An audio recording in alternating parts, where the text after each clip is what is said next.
चलिए शुरुआत करते हैं आज की न्यूज़पेपर की। सबसे पहले हम देखेंगे वर्ल्ड जियोग्राफी मैप वाले पोर्शन को। इसके अंतर्गत आज हम करेंगे कालाहारी डेजर्ट को। सबसे पहले जो पिक्चर आप देख रहे हैं, ये पिक्चर बताता है कि कालाहारी जो डेजर्ट है वो कौन कौन से देशों में फैला हुआ है। कालाहारी डेजर्ट पड़ता है अपना अफ्रीका महाद्वीप में, और अफ्रीका महाद्वीप के यदि आप साउथ वाले हिस्से की तरफ में जाओगे वहाँ पर इसकी लोकेशन है। कालाहारी डेजर्ट का जो सबसे बड़ा हिस्सा है वो बोत्सवाना में पड़ता है। इसके बाद कुछ हिस्सा नामीबिया में है, उसके बाद साउथ अफ्रीका में है। कुल मिलाकर के 3 कंट्री में इसका एक्सपांसन है या फिर फैलाव है। अब इसके बाद हम देखेंगे इसके प्रमुख प्रमुख फैक्ट कौन कौन से हैं। पहला फैक्ट यहाँ पर बताया जाता है उसके एरिया को लेकर के कि कितने स्क्वायर किलोमीटर में इसका फैलाव है। तो ये 9 लाख वर्ग किलोमीटर के एरिया को कवर करता है। इसके बाद Augrabies falls national park contains the world's 6th tallest waterfall.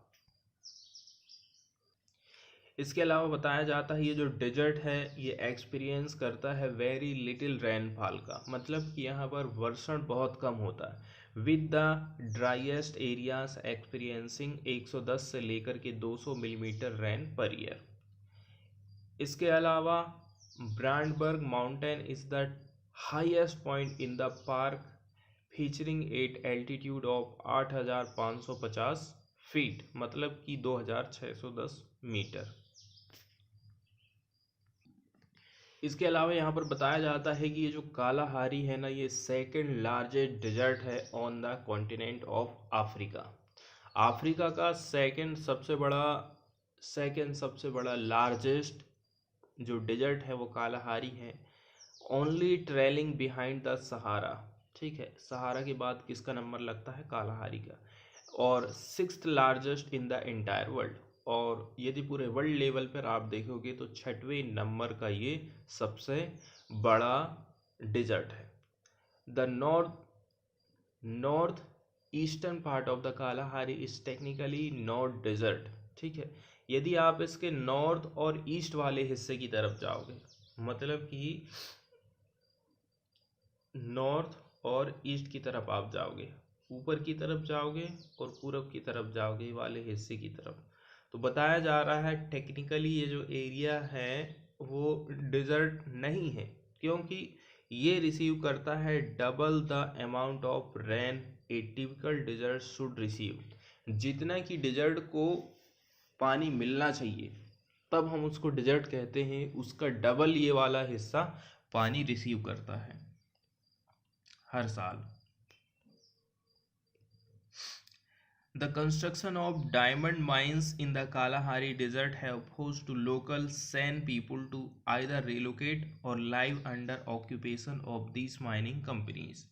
यहाँ पर डेजर्ट की माइनिंग की बात करी जाती है कि जहाँ पर ये माइनिंग की जा रही है वहाँ के जो सैन लोग हैं, सैन पीपुल्स हैं, उनको या तो वहाँ से दूसरी जगह रिलोकेट किया जा रहा है, या तो फिर कहा जा रहा है कि आप जीवन व्यतीत करिए under the occupation of these mining companies.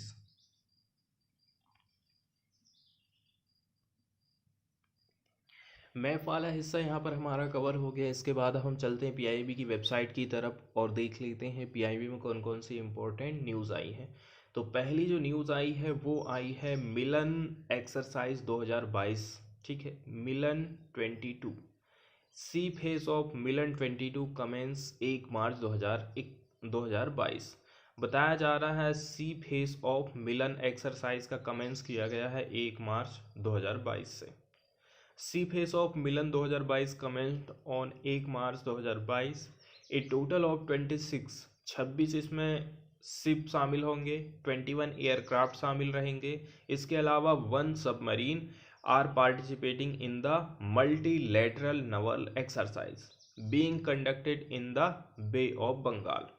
The sea phase is scheduled till 4 March and includes advanced and complex exercise in all 3 dimensions of maritime operation.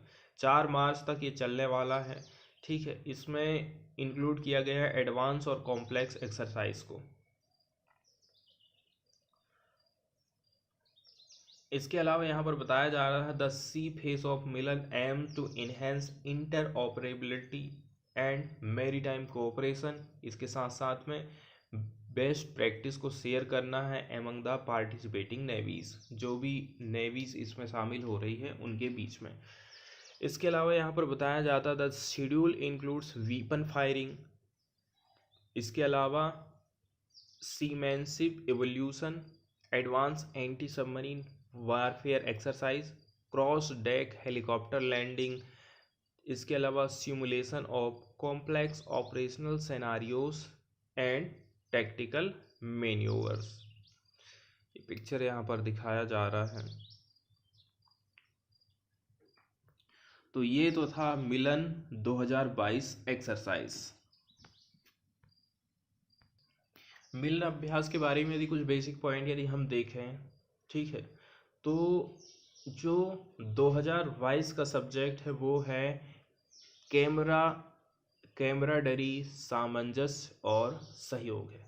मतलब कि भारत को बड़े पैमाने पर दुनिया के लिए एक जिम्मेदार समुद्री शक्ति के रूप में हमें पेश करना है। अभ्यास का उद्देश्य है अनुकूल सेनाओं के बीच पेशेवर बातचीत के माध्यम से परिचालन कौशल को बेहतर बनाना, सर्वोत्तम प्रथाओं और प्रक्रियाओं को आत्मसात करना और समुद्री क्षेत्र के सैद्धांतिक शिक्षा को सक्षम बनाना है। मिलन एक्सरसाइज की हिस्ट्री को यदि हम देखें तो ये 2 साल में आयोजित किया जाता है। इसकी शुरुआत 1995 में अंडमान और निकोबार में की गई थी। इसकी स्थापना के बाद से ये आयोजन 2001, 5, 2016, 2020 को छोड़ करके हर 2 साल में आयोजित किया जाता है, जबकि 2001 और 2016 के संस्करण अंतर्राष्ट्रीय फ्लीट समीक्षाओं के कारण आयोजित नहीं हो पाए थे। 2005 की सुनामी के कारण, ठीक है, 2005 के संस्करणों को 2006 में पुनर्निर्धारित करा गया। इसके अलावा कोरोना के कारण मिलन 2020 को हम 2022 में कर रहे हैं। इसके बाद वाली न्यूज़ हम पीआईबी से देखेंगे। एनडीआरएफ, राष्ट्रीय आपदा अनुक्रिया बल जिसको हम कहते हैं, ठीक है, तो नेशनल डिजास्टर रिस्पांस फोर्स जिसकी स्थापना हुई थी 2006 में, ठीक है, ये गवर्नमेंट ऑफ इंडिया के अंतर्गत आता है। हेडक्वार्टर की यदि हम बात करें तो एनडीआरएफ हेडक्वार्टर अंत्योदय भवन नई दिल्ली में है, ठीक है। और यदि हम ये किसके अंडर में आता है ये यदि देखें तो मिनिस्ट्री ऑफ होम अफेयर के अंतर्गत ये काम करता है। एनडीआरएफ की बात करें तो जैसा कि इसके नाम से ही क्लियर हो जाता है कि ये जब भी कोई डिजास्टर आएगा तो उससे हम कैसे करके निपट सकते हैं, इसके लिए जो संस्था बनाई गई है उसका नाम एनडीआरएफ रखा गया है। राष्ट्रीय आपदा प्रतिक्रिया बल, आपदा प्रबंधन अधिनियम, डिजास्टर मैनेजमेंट, ठीक है, डिजास्टर मैनेजमेंट के अंतर्गत 2005 के तहत खतरनाक प्राकृतिक और मानव निर्मित आपदाओं से बचने के लिए 2006 में गठित कई सारे इसमें विशेषज्ञ हैं और इसमें ट्रेनिंग सैनिकों का एक स्पेशल फोर्स है। इसका मुख्यालय अंत्योदय भवन नई दिल्ली में है, इसको हम देख चुके हैं। इसके अलावा बताया जाता है कि राष्ट्रीय आपदा मोचन बल और नागरिक सुरक्षा एक पुलिस बल है। इसका निर्माण हुआ था डिजास्टर मैनेजमेंट एक्ट 2005 के माध्यम से। स्थापना की बात कर लें तो 1980 से लेकर के 2005 तक अलग अलग टाइम में, जैसे कि जम्मू कश्मीर का भूकंप आया तो जो हिमस्खलन हुआ था इसके चलते एक करना पड़ा। उत्तराखंड, गुजरात और महाराष्ट्र में भूकंप आया तब हम मजबूर होना पड़ा। असम, बिहार और महाराष्ट्र में बाढ़ आई थी। पश्चिम बंगाल और उड़ीसा में आए चक्रवात। भोपाल गैस त्रासदी हो। आंध्र प्रदेश, केरल, तमिलनाडु और अंडमान निकोबार की सुनामी की वजह से जो बहुत ज़्यादा जान माल की हानि हुई थी। तो इन्हीं सब बातों को ध्यान में रखते हुए सरकार ने संविधान के अनुच्छेद 44-45 के अंतर्गत आपदा प्रबंधन अधिनियम 2005 बनाया और 2006 में एनडीआरएफ की स्थापना की थी। यदि इसकी हम संरचना की बात करें तो 12 बटालियनों वाला एक सैनिक दल रहता है, जिसमें अर्धसैनिक बल, बीएसएफ, सीआरपीएफ, इनकी 3-3 बटालियन और आईटीबीपी, एसएसबी और central industrial security force CISF की दो बटालियनें इसमें शामिल रहती हैं। इसके बाद हम समझना है NDMA मतलब कि नेशनल डिजास्टर मैनेजमेंट अथॉरिटी के बारे में। तो ये NDMA के अंतर्गत काम करता है और जो आपदा प्रबंधन के लिए सुविधा योजना दिशा निर्देश इसको तैयार करेगा, और ये दोनों केंद्रीय गृह मंत्रालय के अंतर्गत काम करते हैं। इसका अध्यक्ष देश का गृह मंत्री होता है। भारत में आपदा प्रबंधन की सबसे बड़ी संस्था होती है NDMA और इसका अध्यक्ष है देश का प्रधानमंत्री। वहीं NDRF के शीर्ष अधिकारी को डायरेक्टर जनरल हम कहते हैं। NDRF के डायरेक्टर जनरल IPS अधिकारी होते हैं जो भारतीय पुलिस बलों मतलब IPS में से इनका सिलेक्शन किया जाता है। डायरेक्टर जनरल सेना के 3 स्टार वाले जनरल की तरह वेशभूषा और बिल्ला पहनते हैं, बैज जिसको कहते हैं। तो इसमें क्या होता है ना, NDRF में डायरेक्टर जनरल के साथ साथ में कई सारे इंस्पेक्टर जनरल और उप इंस्पेक्टर जनरल शामिल रहते हैं, डिप्टी IG। इनकी भी वही सैनिक की तरह वेशभूषा और पदवियां होती हैं। इसके बाद हम चलते द हिंदू की तरफ में और देख लेते हैं फ्रंट पेज से प्रमुख प्रमुख खबरों को। फ्रंट पेज पर ही यहाँ पर बताया जा रहा है इंडियंस जो भी लोग यूक्रेन में फंसे हुए हैं उनको कहा गया है कि आप जो है खार्किव को जल्द से जल्द छोड़ दीजिए। और इसमें अच्छी बात ये है कि रसिया भी इंडियंस की हेल्प कर रहा है, वो भी हमारे नागरिकों को निकालने के लिए काफ़ी हद तक आगे आकर के काम करेगा, ऐसा उसकी तरफ से स्टेटमेंट आया था। इसके अलावा यूनाइटेड नेशन की जनरल असेंबली ने रसिया को कहा है कि आप अपने जो ट्रूप्स हैं उनको पीछे हटाइए या फिर वापस लेकर के जाइए और युद्ध खत्म करिए। यूनाइटेड नेशंस की जनरल असेंबली ने कहा है रसिया को कि आप जो है अपनी ट्रूप्स को पुल बैक करें या फिर वापस लेके जाएं। India abstain from voting on resolution, इसके लिए जो रिजोल्यूशन पास किया जा रहा था इस बार फिर इंडिया ने क्या काम कर दिया है, वहाँ पर एब्सेंट मार दिया है।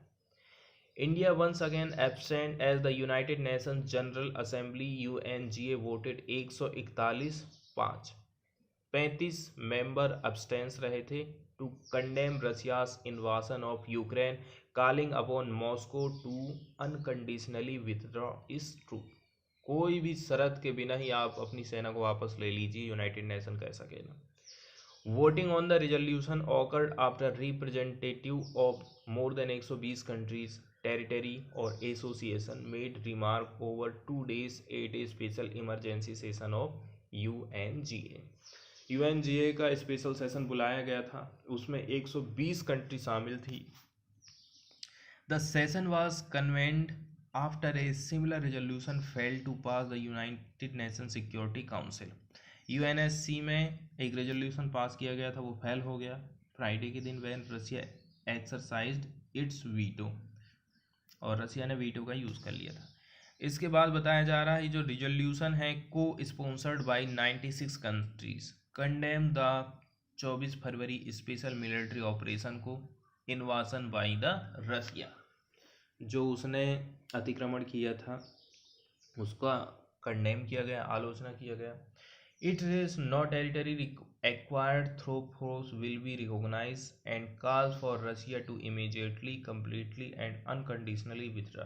आप यदि मिलिट्री के माध्यम से 1 इंच भी जगह ले रहे हो ना तो उसको हम रिकॉग्नाइज नहीं करेंगे और आपको इमीडिएटली कंप्लीटली और रिकंडीशनली विथड्रॉ करना है फ्रॉम यूक्रेन से।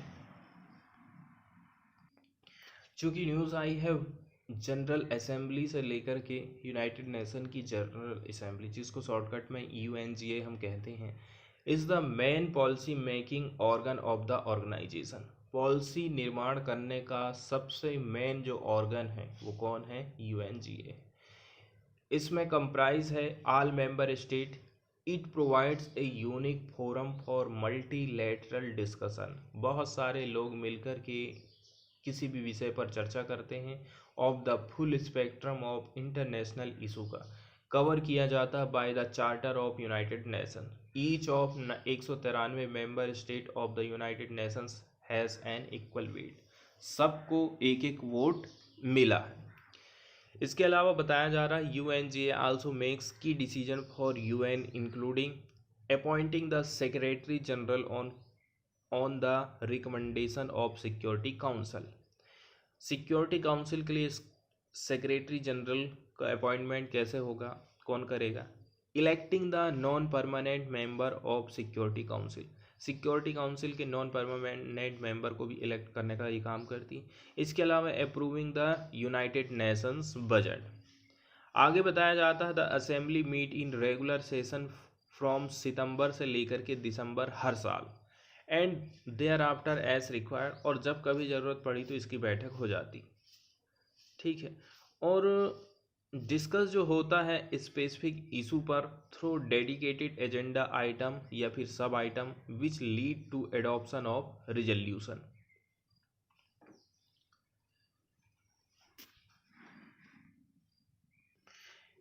नेक्स्ट जो न्यूज़ है वो हम देखने वाले हैं, इंडिया किस प्रकार से ट्रांसफॉर्मिंग कर रहा है, किसमें ऐप इनोवेशन हब के रूप में।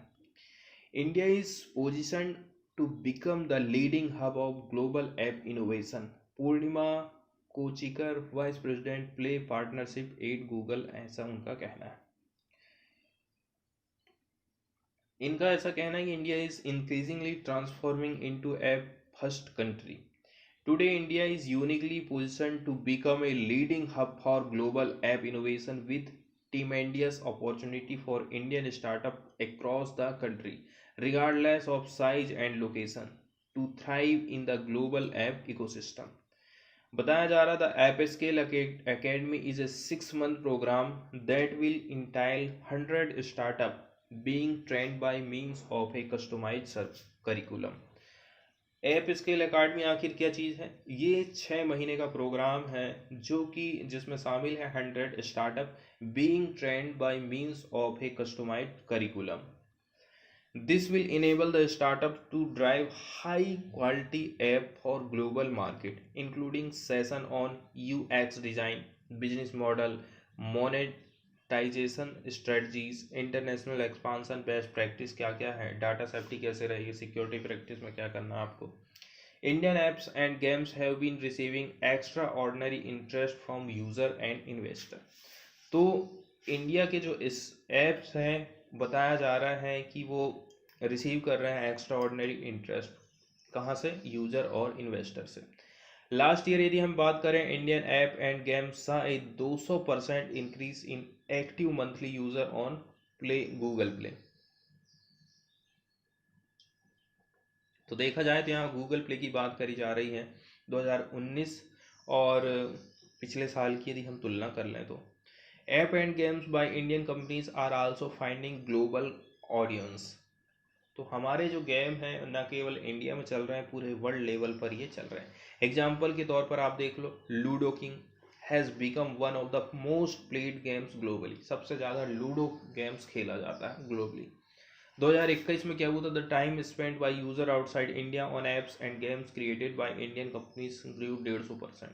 150% की वृद्धि हुई है इंडिया के गेम्स में जो टाइम स्पेंड किया जाता है।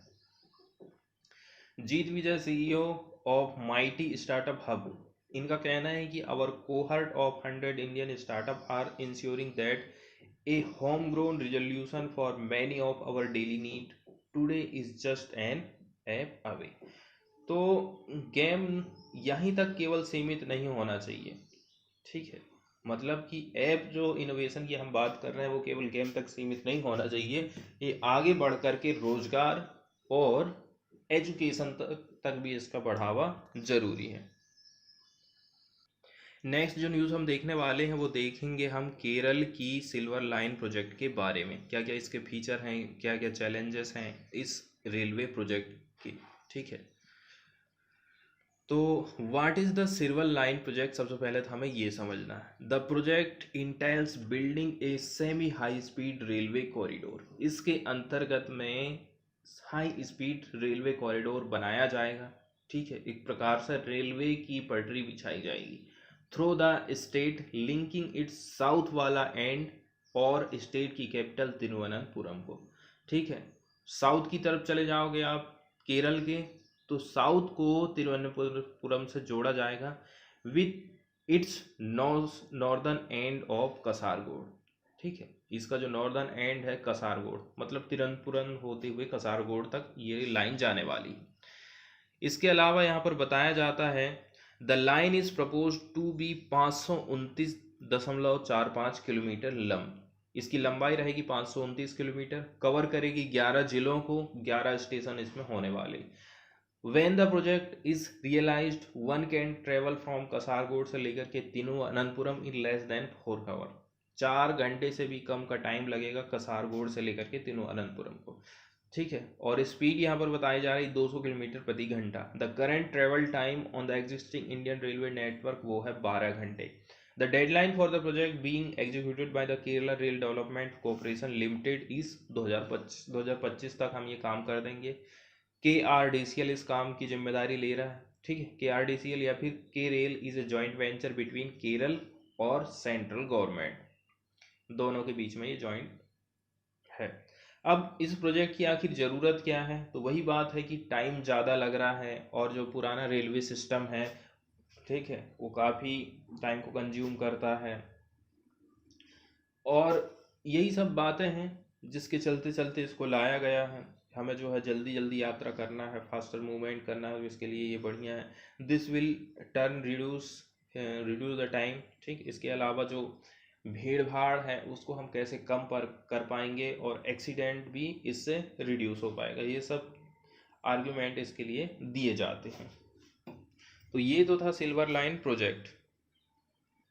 न्यूज़ की यदि हम बात करें तो बताया जाता है delay in central node A dampener on silver line. Central government की जब इसको अनुमति नहीं मिल पा रही है तो इसीलिए इसके कामकाज में देरी जा रही है सिल्वर लाइन प्रोजेक्ट में। The work on the silver line semi high speed railway project is likely to run into rough weather if the center continues to drag its feet on granting final permission to it। यदि केंद्र सरकार के साथ में ये मिलकर बना रहे हैं, केंद्र सरकार ही यदि इसको अनुमति देरी से देगी तो इस काम में भी देरी होने वाली है। अभी प्रेजेंट की यदि हम बात करें, joint inspection by the Kerala rail development corporation और southern railway is under way. अभी तो इंस्पेक्शन भी जो है अंडर वे में है। ठीक है, as part of making a land plan for the project. Land plan देखना है ना सबसे पहले। The land plan which will ascertain the extent of railway land to be acquired for project is expected to be completed in 2 months। इसके बाद हम एक news देखने वाले हैं जो कि स्टडी आई है 9 in 10 Indians think wife must always obey husband. ठीक है, 10 में से 9 लोगों का कहना है, ठीक, 9 in 10 कि वाइफ को हमारी हस्बैंड की बात मानना चाहिए। Pew Center report on gender roles released, तो ये जेंडर इक्वालिटी को बताती है। While Indians accept women as political leader, they mostly favour traditional gender roles in family life says report. Report क्या कह रही है कि हमारा देश ये एक्सेप्ट कर रहा है कि वुमेन जो है पॉलिटिकल लीडर बन सकती है, लेकिन वो इस बात को भी मोस्टली फेवर करते हैं ट्रेडिशनल जेंडर रोल को इन फैमिली लाइफ। फैमिली लाइफ में जो पहले से उनकी परंपरा चली आ रही, जो रोल चला आ रहा है, उसको सपोर्ट करते हैं, ऐसा कहना है Pew Research Center, Washington DC based एक नॉन प्रॉफिट संस्था। स्टडी का टाइटल है how Indians view gender role in families and society. इसको रिलीज किया गया था 2 मार्च को। ठीक है, is based on a survey of 29,999 Indian adult conducted किया गया था नवंबर 2019 से मार्च 2020 तक। रिपोर्ट के अकॉर्डिंग बात बताई जाती है, जबकि 55% ऑफ इंडियन ये बिलीव करते हैं कि मैन और women make equally good political leader. ठीक है, 9 in 10 Indian agree with the notion that a wife must always obey her husband. 10 में से 9 लोग का ऐसा कहना है कि पति जो भी कहेगा पत्नी को वो सब बातें मानना चाहिए। ट्रेडिशनली नॉर्म्स की यहाँ पर बात कही जाती है, Indian women are only slightly less likely than Indian men to agree with this sentiment. ठीक है, और जो इंडियन वुमेन है ना, और वो ज़्यादा कुछ अंतर यहाँ पर खास दिखाई नहीं देता इस सेंटीमेंट से। Allow most Indian expressed egalitarian view on gender role. देखो 62% का कहना है कि both man and women should be responsible for child care. बच्चों की देखभाल करना है, दोनों की जिम्मेदारी है। Traditionally norm still held away with 34% convince that child care should be handled primarily by women. 34% लोगों का कहना है कि बच्चों की देखभाल मम्मी को करना चाहिए। ठीक इसी प्रकार की बात कहा जाता है स्लिम मेजॉरिटी, मतलब 54% का कहना है कि बोथ मैन और women should be responsible for earning money. 54% ऐसा है, उनका कहना है कि दोनों को पैसा कमाना चाहिए। एस मैनी एस 43 ये बिलीव करते हैं कि earning an income is mainly obligation of man. 43% लोगों का कहना है कि ये काम है पुरुषों का। 80% इंडियन एग्री हुए हैं with the idea that when there are few job men should have more right to job than women. यदि जॉब कम है उस टाइम में ये पुरुष का अधिकार है कि उसको जॉब करना चाहिए। While Indian valued both sons and daughters, 94% का कहना है very important for a family to have at least one son, with corresponding figures for daughter being 90%। बताया जा रहा 94% कह रहे हैं एक लड़का जरूरी है और 90% लोग कहना है लड़की भी जरूरी है। 64% Indian also said that sons and daughters should have equal right to inheritance from parent, लेकिन 4 in 10 adults says that sons should have the primary responsibility to care for aging parent. Only 2% said same about daughter. उनका कहना है कि parent की देखभाल कौन करेगा, तो ये रिस्पॉन्सिबिलिटी है किसकी, सन्स की, लड़के की प्राइमरी ड्यूटी है। आगे बताया जा रहा है, रिपोर्ट ये भी नोट करती है that prevalent gender norm are part of a wider phenomenon in Indian society, जहाँ पर a variety of historical, social, religious and economic reason family tend to place higher value on son rather than daughter. तो मतलब कि यहाँ पर प्रायिकता किसको दी जाती है, प्रायोरिटी सन्स को दी जाती है। 40% इंडियन, ठीक है, sex selective abortion acceptable in at least some circumstance. 40% तो कह रहे हैं सेक्स सिलेक्टिव एबॉर्शन करवा सकते हैं, मतलब हमें लड़का चाहिए इसलिए। 42% found this practice completely unacceptable. 42% कह रहे हैं नहीं ये सब गलत है। और आगे यहाँ पर बताया जा रहा है ग्लोबली यदि आप देख लोगे ना तो 70% का कहना है it was very important for women to have the same right as men. Globally बात कर रहे हैं हम, पूरे वर्ल्ड लेवल पर। Found a similar ratio in India with 72% of Indian saying gender equality is very important. However Indian were less likely than people in North America 92%, western Europe में 90%, Latin America में 82% place a high value on gender equality. इतनी ज़्यादा जो लोग हैं वो वहाँ पर सपोर्ट करते हैं जेंडर इक्वालिटी को, और हमारे यहाँ पर 74%, सबसे ज़्यादा नॉर्थ अमेरिका में। They were more likely to do so compare to sub Saharan Africa. यहाँ पर भी ये कंडीशन बताई जाती है, ठीक है। अफ्रीका में 48% और अफ्रीका रीजन में 44%। South Asia Indians were more likely to bat for gender equality than Pakistan, ठीक, 72% से लेकर के 64%। The survey found that Indian with a college degree were less likely to hold traditional views on gender role, although this did not extend to all gender related issues।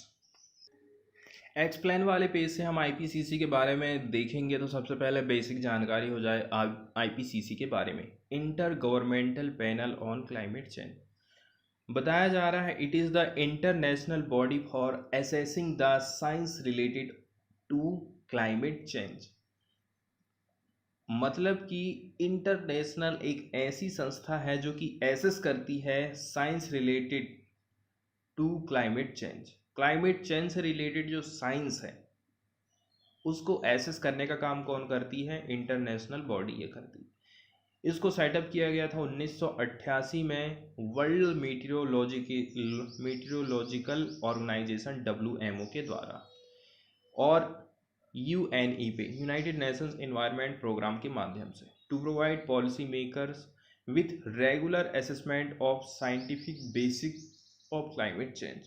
Climate change जो आ रहा है उसका सही सही वैज्ञानिक तौर से अनुमान लगाना, उसका क्या असर होने वाला है, ठीक है, फ्यूचर के रिस्क क्या क्या है, इसके अलावा option for adaptation and mitigation, हम उस क्या एडॉप्ट करें, कैसे इसको मिटिगेट करें।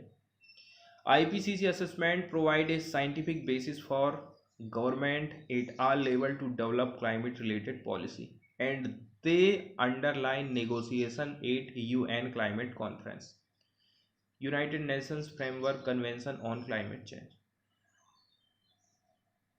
अब ये जो रिपोर्ट जारी करती है उसके बारे में बताया जाता है एवरी फ्यू ईयर्स, लगभग 7 साल हो चुके हैं, the IPCC produce assessment report that are most comprehensive scientific evaluation of the state of Earth's climate। हर साल ये जारी करता है every few years। So far 5 assessment report have been produced। the first पहली जो थी वो उसको रिलीज किया गया था 1990 में, 5वें नंबर की थी 2014 में आई थी, the run up to the climate change conference in Paris. Assessment reports by 3 working group of scientists, working group first, second और थर्ड। पहले नंबर का group deal with scientific basis for climate change को, second वाला group क्या काम करता है? Looks at the likely impact, vulnerabilities और एडाप्शन इशू को लेकर के। तीसरा जो ग्रुप है वो डील करता है actions that can be taken to combat climate change, कौन कौन से कदम हैं जो कि हम उठा सकते हैं। तीसरे नंबर का ग्रुप ये देखने का काम करता है। हाल ही में IPCC की रिपोर्ट जारी हुई थी, उसको हमने न्यूज़ में अच्छे से कवर भी किए थे, तो उसी को लेकर के और भी कुछ बातें यहाँ एक्सप्लेन करने की कोशिश की जाती। IPCC से हाल ही में जो रिपोर्ट जारी की है वो और भी ज़्यादा वार्निंग दे रही है क्लाइमेट चेंज को लेकर के। तो the scientific assessment is that between 3.3 और 3.6 billion people live in areas that are highly vulnerable to climate change.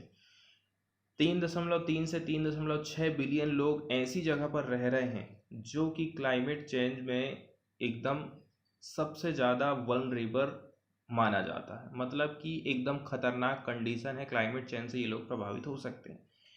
This includes people living along coastline, ऐसे लोग जो कि समुद्र के किनारे रह रहे हैं, वो तो सबसे ज़्यादा साइक्लोन और फ्लड से उनकी जाने जाने वाली।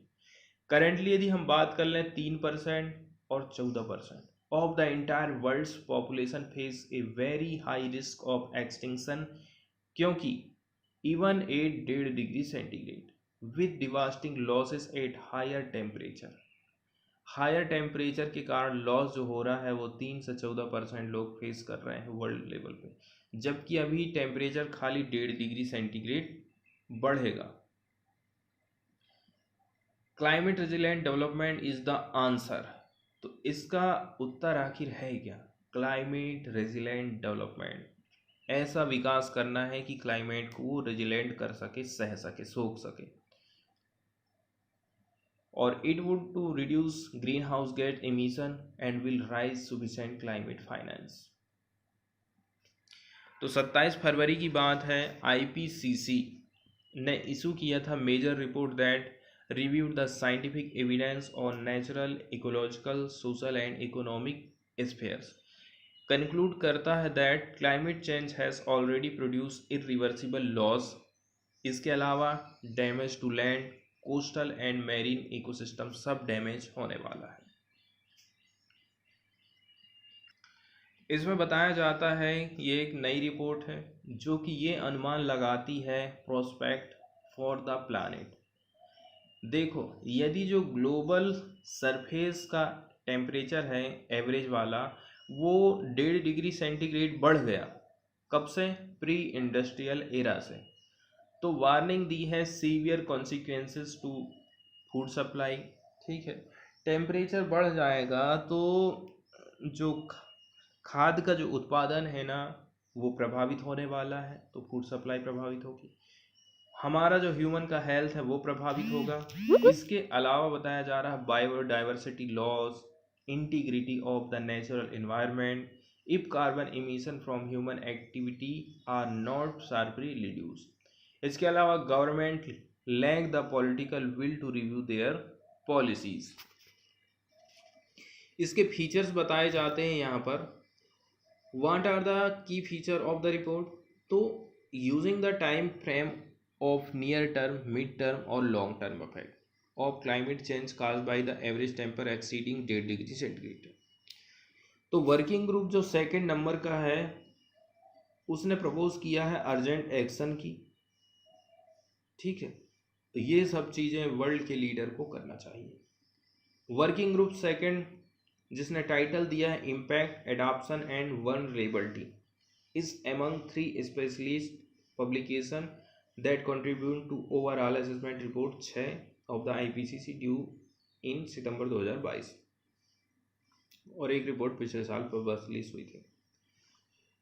तो बताया जा रहा 3.3 से लेकर के 3.6 बिलियन लोग बहुत खतरनाक कंडीशन में जी रहे हैं, क्लाइमेट चेंज से प्रभावित हो सकते हैं। क्लियरली यदि हम बात कर लें तो इंडिया है सेविरल पॉपुलेशन कोस्टलाइन सिटीज, समुद्र की तट पर बहुत सारे लोग रहते हैं, सिटी बसी हुई है, मुंबई है, चेन्नई है, which play an important role in manufacturing, export और सर्विस। क्लाइमेट चेंज से हम आखिर किस प्रकार से बाहर आ सकते हैं? तो IPCC assessment the window of opportunity to keep the rise in temperature to below 1.5 degree centigrade is narrowing. हमें ऐसा लग रहा है कि हम 1.5 डिग्री सेंटीग्रेड तक या उससे नीचे टेम्परेचर को बनाए रखेंगे, तो ये बात उतनी ज़्यादा सही नहीं लगती है। There already exist a consequences under existing pledge by government who signed the Paris Agreement. This goal is impossible and the average temperature could rise as high as 3 degree centigrade with catastrophic consequences। तो 3 degree centigrade temperature बढ़ने वाला है। Climate resilient development, ये चीज़ इसका answer है कि हम कैसे करके क्लाइमेट चेंज से बच सकते हैं। इसके लिए हमें क्या करना है? हमें शार्पली कटिंग करना है ग्रीन हाउस गैस के इमिशन को, institution of measures to absorb much of stock of CO2 को ज़्यादा से ज़्यादा, ठीक है, एटमॉस्फेयर में क्या किया जा सके, एब्जॉर्ब किया जा सके। इसके अलावा rise sufficient climate finance for adaption, और इस एरिया में हमें जो रुपए पैसा हम खर्च करते हैं उसको भी बढ़ाने की ज़रूरत है। तो IPCC का कहना है global trend of urbanisation offer an immediate critical opportunity to advance climate resilient development. Coastal cities and settlement play an especially important role. Urbanisation जो हो रहा है वो बहुत ज़्यादा सही तरीके से नहीं हो रहा है।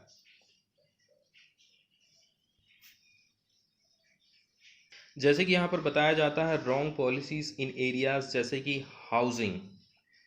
इनफैक्ट यदि हम बात करें lock in maladaptation particularly affecting poor community, poor land use policy, इसके अलावा siloed approach to health, ecological and social planning is also affect resilient development.